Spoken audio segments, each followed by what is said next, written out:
Hey John, this is 513 West Inwood Drive. What I'm seeing so far that I can definitely point out and give a little zoom in, roof definitely has had some patches. The gutters have seen some better days, but they're not too bad. Your area around the windows here, I'm going to get closer to it.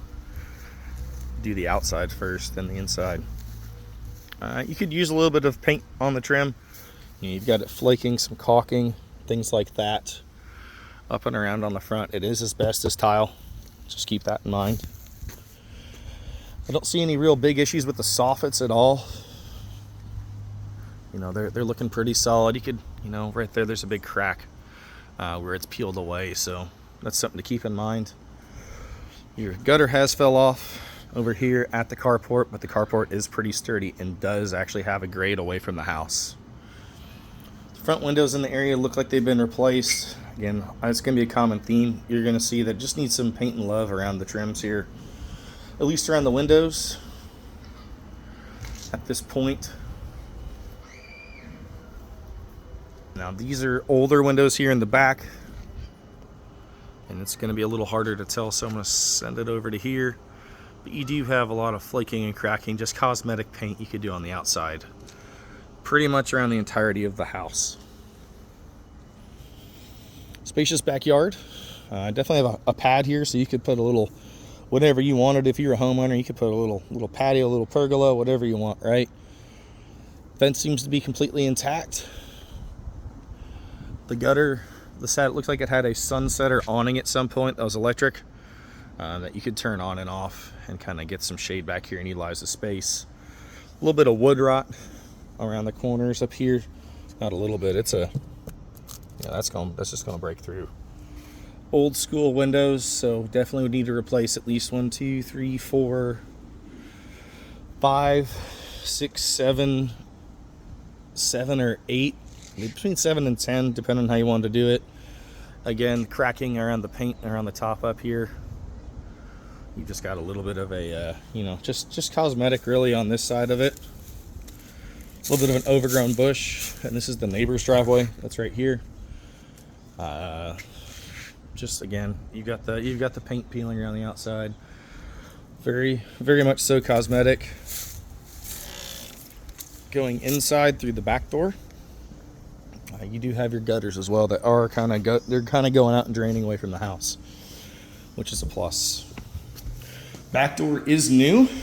It does have the ability to have the single-sided deadbolts, but they are removed and blocked off. This is a HUD home at this point. And through the back door, you have your little utility closet with hot and cold and dryer vents. Looks like the dryer vent goes below the house. The vinyl hardwood's not awful. It's definitely seen some better days. There's a big crack you can see kind of going through here. You can also see a little bit once we go to the front through this kitchen. When you turn around, you can kind of see a little bit of a dip right there in that spot. Through the hallway to the first bath, actually the one bath. It does have a pocket door on it. Seems to be in decent condition and rolls well. The tile in here, with there not being electricity, it's not awful. It's not the greatest. They did inset this glass a little bit. It's not perfect, but it's definitely usable. Hot water heater is gas. This is a gas property. Doesn't look to be in terrible condition. Has a little bit of oxidization and some rust through there. Some cracking, some trim work. It's got the knockdown style texturing. This is one of the bedrooms. This bedroom here has the closet. Just a little teeny closet, maybe 6 foot wide, about 3 foot deep. It does have this old school paneling throughout it. You could leave it, or you could do exactly what they did with this over here. Do the knockdown texture on the wall and just run it that way. All in all, that room seems in good condition. Moving to the living room, the kitchen itself, it's actual tile. It's not stuck up. This is the Formica kind of style countertop. You do have a little bit of shelving right here. Cabinets aren't really in bad condition itself. They're more that knotty pine rustic. They put it on the backer board and the particle board, so it's kind of ugly, but it does work.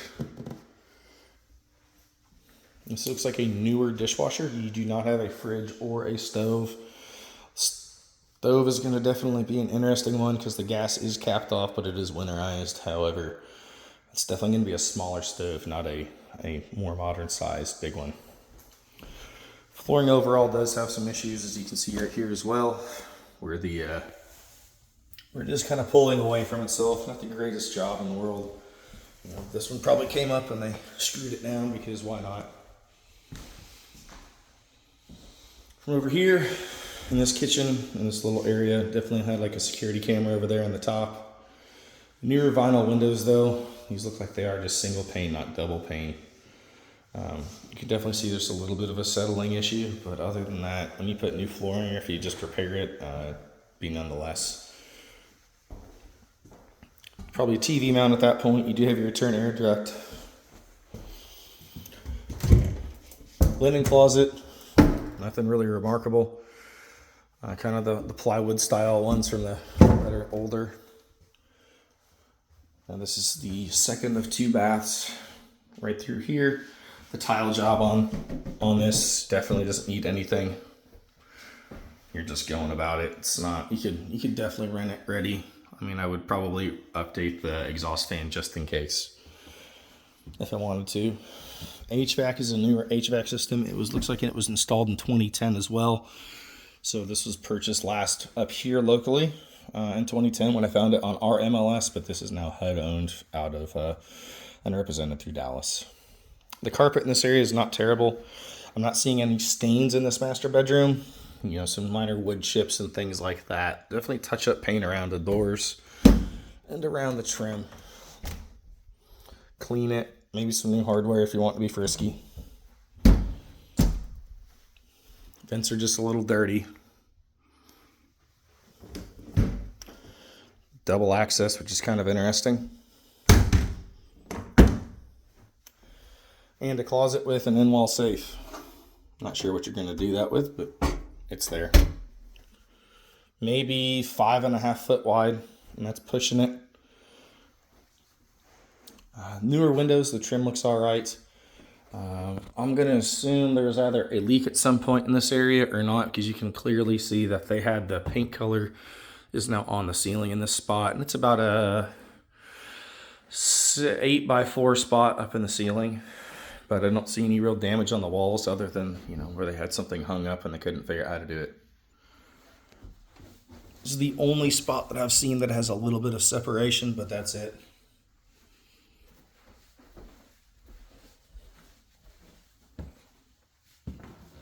This is bedroom 3. Nothing really too remarkable about this one. Definitely, you know, paint and trim. It's got the telltale signs of someone was doing what they shouldn't have been doing, dog or pets. I don't smell anything in here, which is a really good thing to have.